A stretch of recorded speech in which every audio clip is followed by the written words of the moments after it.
अंधेरी गुफा। विक्रम पंडित सौदागर की बेटी रेणु से यहाँ पहुँचा। मुझे अपना दूसरा सवाल बताइए। मेरा दूसरा सवाल है, नेकी करो और दरिया में डाल। इस का कुछ अता पता बताओ। मेरी दाई माँ इस उत्तर की दिशा में बताती है। ठीक है, मैं चलता हूँ तुम्हारे दूसरे सवाल का जवाब लेने के लिए। और विक्रम पंडित चलते चलते एक घने जंगल में पहुंचा और पेड़ के नीचे बैठकर विश्राम करने लगा। काफ़ी देर थक गया हूँ, कुछ देर आराम कर लूँ, फिर आगे का रास्ता तय करूँगा। और तभी उसकी नज़र अपने सामने पत्थर की शिला बैठे युग पर रो रहा था। विक्रम ने उसके पास पूछा, तुम कौन हो और इस घने जंगल में बैठे क्यों रो रही हो? मैं एक सौदागर हूँ और सौदागर की बेटी से विवाह करना चाहता हूँ। तो कर लो भाई। कर कैसे कर लूँ? उसके विवाह की एक शर्त है, उसे पूरा किए बिना उससे विवाह नहीं कर सकता। बताओ, शायद तुम्हारी मदद कर सकूँ। उसकी है दो जवाब, उसी से ब्याह करूँगी। तो फिर आओ मेरे साथ, मैं तुम्हें दोनों सवालों के जवाब ला दूंगा और तुम्हारी शादी करवाऊंगा। मैं तुम्हारा यह उपकार जीवन भर नहीं भूलूंगा अजनबी। और मेरा नाम अजनबी नहीं, विक्रम पंडित है। दुखी और असहाय लोगों की मदद करना मेरे जीवन का उद्देश्य है। इतना कहकर विक्रम ने उस दुखी युवक के साथ चल पड़ा और काफ़ी लंबा सफ़र और के बाद दोनों एक नगर में पहुंचे। सौदागर की बेटी रहती थी। यही है वह नगर, वह सौदागर की बेटी का महल। तुम यहीं ठहरो, मैं उससे बात करके आता हूँ। और उसे वहीं छोड़कर विक्रम से सौदागर की बेटी के साथ महल में पहुंच गया। कौन और तुम क्या क्यों गए हो? मेरा नाम है विक्रम पंडित है।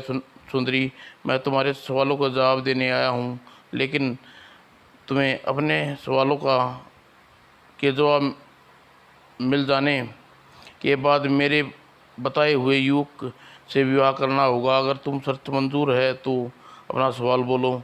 मुझे शर्त मंजूर है पंडित। तो फिर ठीक है, तुम अपना पहला प्रश्न पूछो। सुनो विक्रम, इस शहर के पास एक पहाड़ी गुफा है, वह कितनी लंबी है और उसके भीतर क्या क्या है? सवाल सुनते के बाद विक्रम पंडित युवक के पास पूछा, मैं पहले सवाल का जवाब लेने जा रहा हूँ।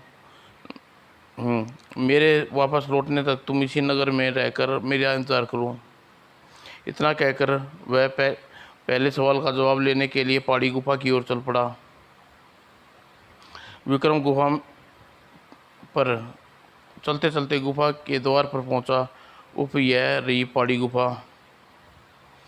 लेकिन जैसे ही वह गुफा के अंदर कदम रखे हुए बहुत गहरे गड्ढे में गिरा और अगले ही क्षण वह खड़ा हुआ तो अंधेरे में वह टटोलता हुआ आगे बढ़ा। उफ, यह मैं कहाँ फंस गया हूँ? चारों तरफ अंधेरा ही अंधकार है। और काफ़ी दूर चलने के बाद प्रकाश की कुछ किरणें दिखाई दी। वह सामने से प्रकाश आ रहा है, मुझे उधर ही चलना चाहिए। और वह उसी दिशा में आगे बढ़ता चला गया और एक तालाब किनारे पहुंचा। वह सताना अच्छा है, यहाँ पानी पीकर कुछ आराम कर लूँ, फिर आगे चलूँगा। पानी पीने के बाद वह घने पेड़ के नीचे लेट गया।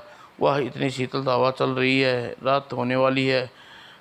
जान आज की रात यहीं गुजार कर सुबह आगे बढ़ूँगा, ऐसा विचार करते विक्रम सिंह सो गया। और आधी रात के बाद चार खूबसूरत युवती आई। अरे, यह भयानक जंगल में आधी रात को कौन सो रहा है? चुप, शोर मत करो वरना यह जाग जाएगा और होगा कोई हमें क्या। जल्दी से नहाकर वापस लौटो। चारों युवतियाँ तालाब में किनारे पहुंची और नहाने लगी। और कुछ देर बाद, बस करो अब बहुत हो गया, देर सवेरा होने वाली है। और अगले क्षण में चारों तालाब के किनारे निकल कर एक और चल पड़ी। परंतु उसी क्षण विक्रम सिंह की आंखें खुल गई और वह हैरानी से उन चारों को जाते देखने लगा, अरे यह सुंदरिया कौन है? इतनी रात गई है, वीरान जंगल में क्या कर रही हैं? इसका पीछा करना चाहिए। और चलते चलते एक महल के निकट पहुंचा। यह इस भयानक जंगल में महल कहाँ से आ गया? और विक्रम सिंह उन लड़कियों का पीछा करता हुआ महल के अंदर तक चला आया। महल का दरवाज़ा खुला था, मगर वे चारों लड़कियां वहां से गायब होती अचानक। ओह, मैं अंदर जाकर देखता हूँ अंदर क्या है।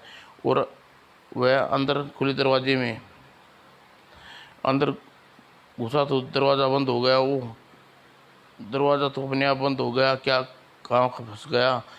तो ही उसकी नज़र एक भयानक पक्षी पे पड़ी। हो, यह तो बड़ा अजीब भयानक पक्षी है। और जैसे ही वह भयानक पक्षी विक्रम सिंह पर हमला करने के लिए उड़ा, विक्रम सिंह ने तलवार निकालकर उस पर झपटा।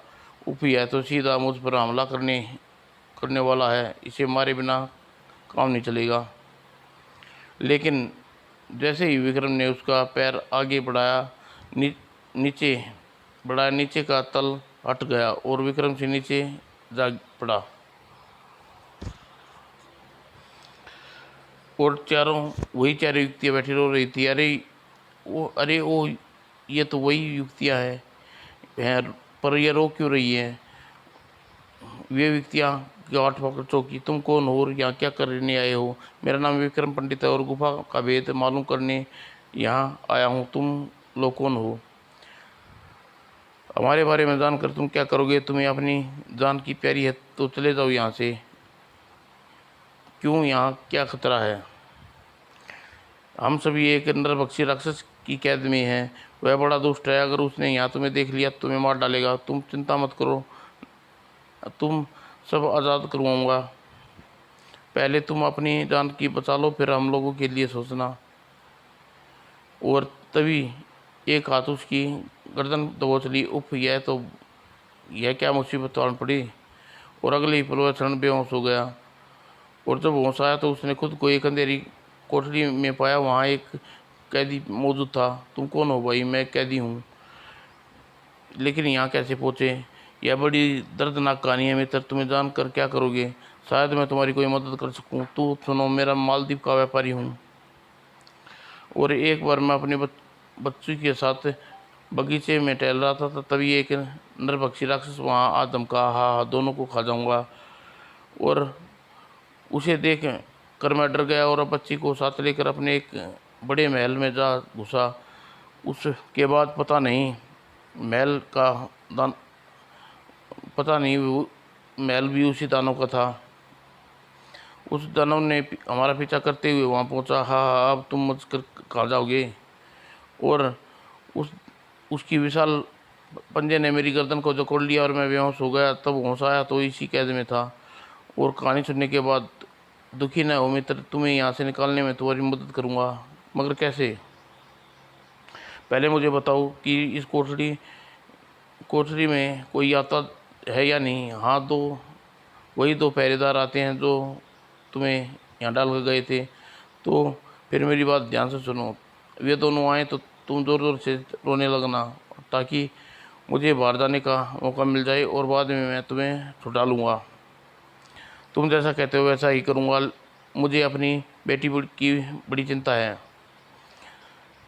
ठीक है, तुम उस कोठरी का दरवाज़ा खुला और शायद वे पहरेदार आ रहे हैं। मैं दरवाजे के पीछे छिप रहा हूँ, तुम तैयार हो जाओ, ठीक है? और अगले ही पल जोर जोर से चिल्लाने लगा, हाय मर गया, हाय मर गया। अरे ये क्या हो गया? जो हाथी की तरह चिंगाड़ रहा है, यही मौका है मुझे कुछ कर दिखाने का, फिर जान की खैर नहीं। और जैसे ही वे दोनों पहरेदार युग को देखने के लिए अंदर आए तो विक्रम सिंह को मौका पाकर खिसक गया। अरे अब चुप हो जा मेरे बाप, बहुत ताड़ लिया। हाय मेरा पेट दर्द हो रहा है, मेरे सिर में दर्द हो रहा है, मेरे दर्द को मुँह, हाय मेरा मेरा दर्द मुँह, आह दर्द। और उधर विक्रम सिंह बाहर निकल कर मुख्य द्वार पर पैरा देख पर पैरा देखा तो बता हुआ दूसरी तरफ अंधेरी गुफा में चल पड़ दिया। और जल्दी ही ये ओ यह तो रोशनी आ रही है, ज़रूर बाहर जाने का रास्ता होगा। और फिर विक्रम सिंह बाहर निकला, खुद को जंगल में पाया। अरे यह तो वही जंगल है मैं जहाँ सोया था। फिर यह है, मेरा घोड़ा भी यहीं होना चाहिए। फिर तभी एक युवती उसके पास आई। अरे तुम उस राक्षस की कैसे बाहर कैसे आ गए? अब फ़ौरन यहाँ से भाग जाओ। नहीं, मैं उस राक्षस को मारे बिना यहाँ से नहीं जा सकता, मगर उसे मारने की तुम मेरी मदद मदद मुझे तुम्हारी मदद चाहिए। लेकिन लेकिन हमारे लिए बहुत ही खतरे में पड़ते हो। क्यों हमारे लिए खतरे में पड़ते हो तुम? खतरे तुम्हें बस इतना पता है कि दानव के अनेक मायावी रूप रख लेता है, और इस समय वह जंगल में हाथी बना घूम रहा है। अच्छा, तुम उसकी मौत कैसे हो सकती है? उसके गले में एक ताबीज़ है, ताबीज़ के टूटते ही वह दुर्बल हो जाएगा और उसे उसे मारना आसान हो जाएगा। धन्यवाद, अब तुम जाओ। और युवती जाने के बाद विक्रम सिंह आगे बढ़ा। उसे अपने घोड़ा मिल गया। मेरा घोड़ा रहा, मेरा घोड़ा हथियार और हथियार। और विक्रम सिंह घोड़े पर चढ़कर दानव के रूप में हाथी की तलाश में निकल पड़ा। और रास्ते में उसे एक भारी गड्ढा दिखाई दिया। उसने गड्ढे में घास फूस छिपा दिया गड्ढा, और हाथी का इंतजार करने लगा। और उसे अधिक इंतजार न करना पड़ा। हाथी गड्ढे में गिरते ही उसने हाथी के गले से ताबीज तलवार की नोक से निकाल लिया। और ताबीज निकालते ही वह शक्ति घट गई और वह असली रूप में आ गया। अब दुष्ट, तेरी शक्ति मेरे हाथों में है। ठहर जा, मैं तुझे अभी बताता हूँ, तभी जो लौटा दे। अच्छा, अब मैं देखता हूँ कि तू मेरे हाथों कैसे बचता है। तुझे बाहर आकर किसी तरह कब्जे में ताबीज़ निकलवाना होगा। और जैसे ही दानव गड्ढे से बाहर निकला, उसे विक्रम सिंह ने दबोच लिया। अब मैं तुझे जिंदा नहीं छोड़ूंगा। तूने बहुत लोगों को अन्याय किया है, तू अन्याय और दुखी और तबाह किया है। मुझे माफ़ कर दो, मेरा दम घुट रहा है। मैं प्रण करता हूँ कि अब किसी को तंग नहीं करूँगा। नहीं, तुम दानव पर विश्वास नहीं किया जा सकता। और इतना कहकर विक्रम सिंह ने उसे गुथा दिया, और वह चीना झपटी में विक्रम सिंह के हाथ से कटार गिर गई। लेकिन पूरी शक्ति लगाकर दानव को सिर से ऊपर उठा लिया। मैं तुझे नहीं, मुझे मत मारो, छोड़ दो। और जोर से नीचे चट्टान पर दे मारा। और इस तरह खुकार नरबक्षी का अंत हुआ। इसके बाद महल में जाकर उसने सबको आज़ाद कर दिया। तुम सब आज़ाद हो, अब तुम सब अपने अपने घर जाओ। भाई विक्रम, तुम सब हमारे उपकारी हैं, आभारी हैं। फिर विक्रम ने से विदा ली। अब हमें विदा दो दोस्त। नमस्कार भाई विक्रम, फिर कभी आना तो ज़रूर मिलना। और फिर गुफा से निकलकर विक्रम सीधा सौदागर की बेटी के मधुमती के पास पहुंचा, और उसने गुफा का पूरा हाल सुना दिया। यह अपना दूसरा सवाल बताओ। तो सुनो विक्रम, हर शुक्रवार को एक वन में आवाज़ आती है, और मैंने वह काम नहीं किया जो आज रात मेरे काम आता, और मुझे इस बात का भेद चाहिए। मालती को दूसरा सवाल सुनकर वह जवाब लेने के लिए चल पड़ा। चलते चलते जब रात हुईगी तो वह पास के गांव में जा ठहरा। रात को यहाँ गुजार कर सुबह आगे इसका सफ़र तय करूँगा। और आधी रात के वह गांव के बाहर एक वृक्ष के नीचे सो गया। अचानक ही उसे आवाज़ सुनाई दी। मैंने वही काम नहीं किया जो आज की रात मेरे काम आता। यह तो वही आवाज़ है, मुझे उसकी तलाश करनी चाहिए। और विक्रम सिंह उस आवाज़ की दिशा में चल पड़ दिया। वो चलते चलते कब्रिस्तान में पहुंचा, जहां उसे सिद्ध पुरुष अपनी कब्रों से बाहर निकले और अपने बिछोना बिछा कर बैठ गए। और बैठते उसके सामने खाने की थैलियां आ गई, मगर एक के सामने थाली, और थाली की जगह खून और पत्थर टोकरी थी आई और खून से भरा गिलास।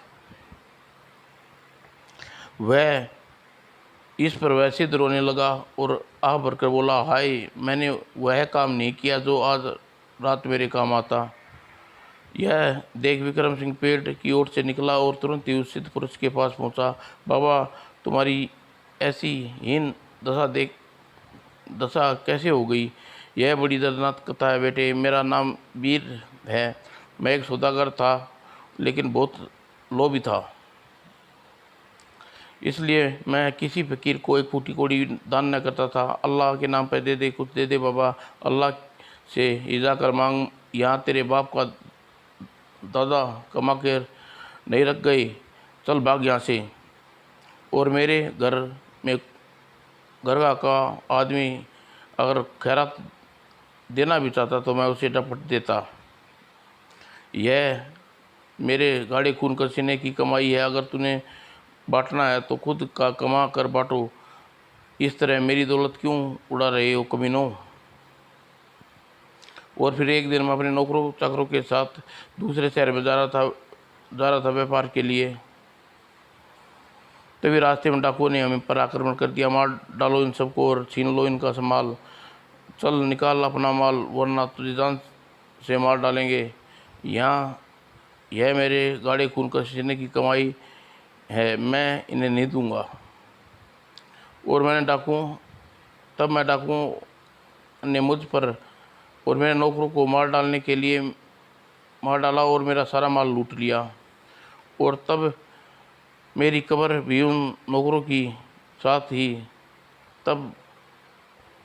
के साथ तब बन गई। देखो, यह सब मेरे नौकर चाकर हैं जो मौज कर रहे हैं, लेकिन मेरी यह दुर्दशा हो गई है। अब कोई उपाय जिससे तुम्हारा दुख दूर हो, मुझे बताओ, मैं पूरा करूँगा। एक उपाय है, अगर किसी तरह मेरे घर जाकर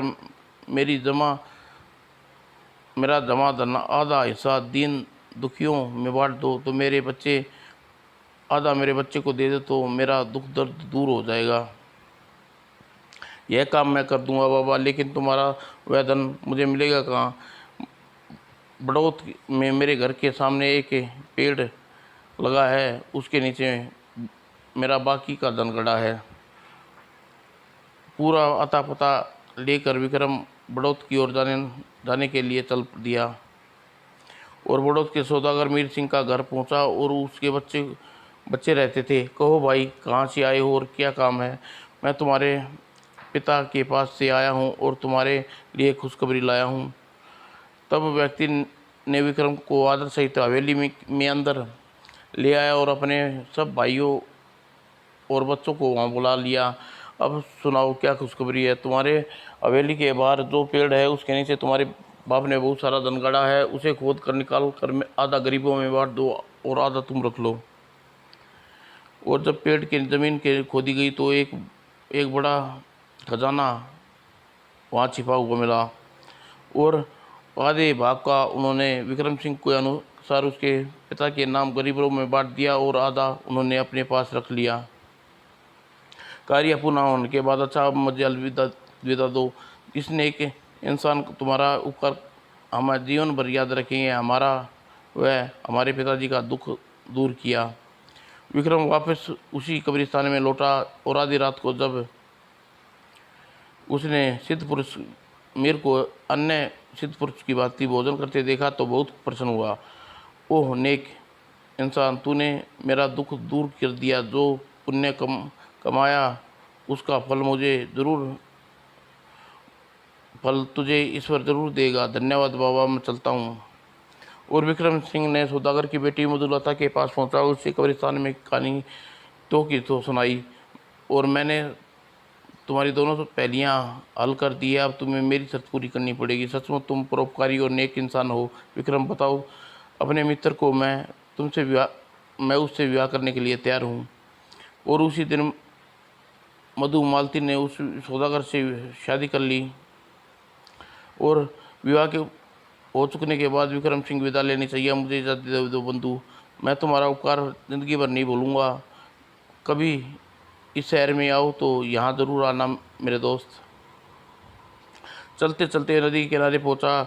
एक सुंदर महल के दरवाजे पर कुछ लिखा था, वह देखकर चौंक पड़ा। नेकी करो और दरिया में डाल ली, इसी की तो मुझे तलाश थी, मगर यह महल किसका है?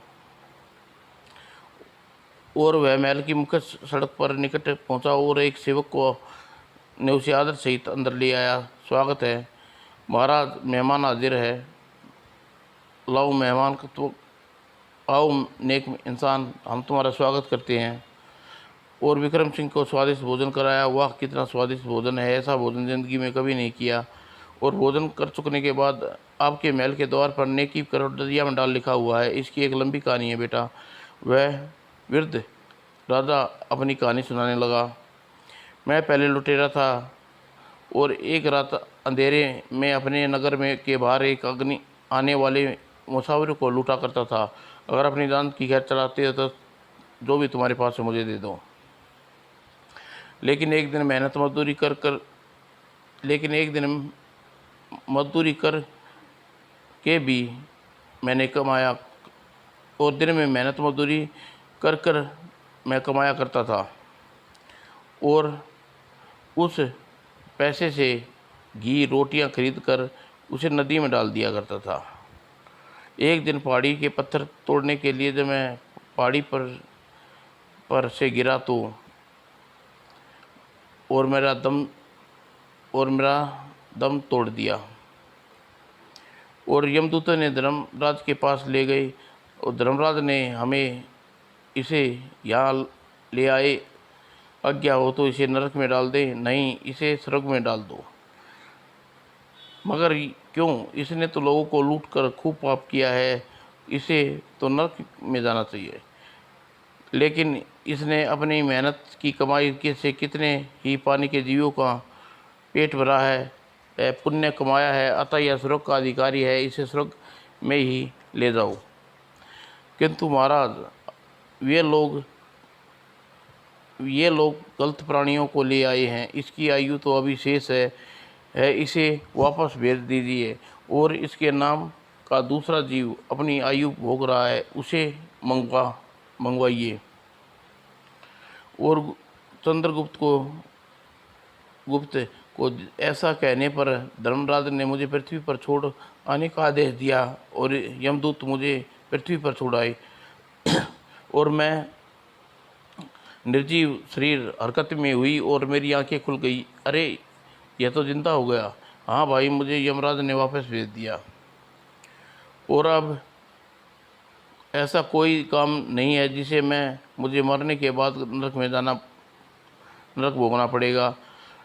और जब मैं दिन में घी रोटी डालने नदी में किनारे पहुंचा तो हीरे जवाहरात से भरी एक बक्सा मिला। ओ इतना धन, इस दुविधा दुखियों की सेवा करूंगा। और उसी दिन धन से मैंने नेकी की दीवार नदी के किनारे यह महल बनाया, और नेकी कर दरिया में डाल लिखवा दिया। और तब से रोज जो भी मुसाफिर थका हारा यहाँ आता है, मैं उसे भोजन कराता हूँ, दान दे कर विदा करता हूँ। अगले दिन विक्रम सिंह पंडित वहाँ से विदा ली और फौरन सौदागर की बेटी रेणु के पास पहुँचा।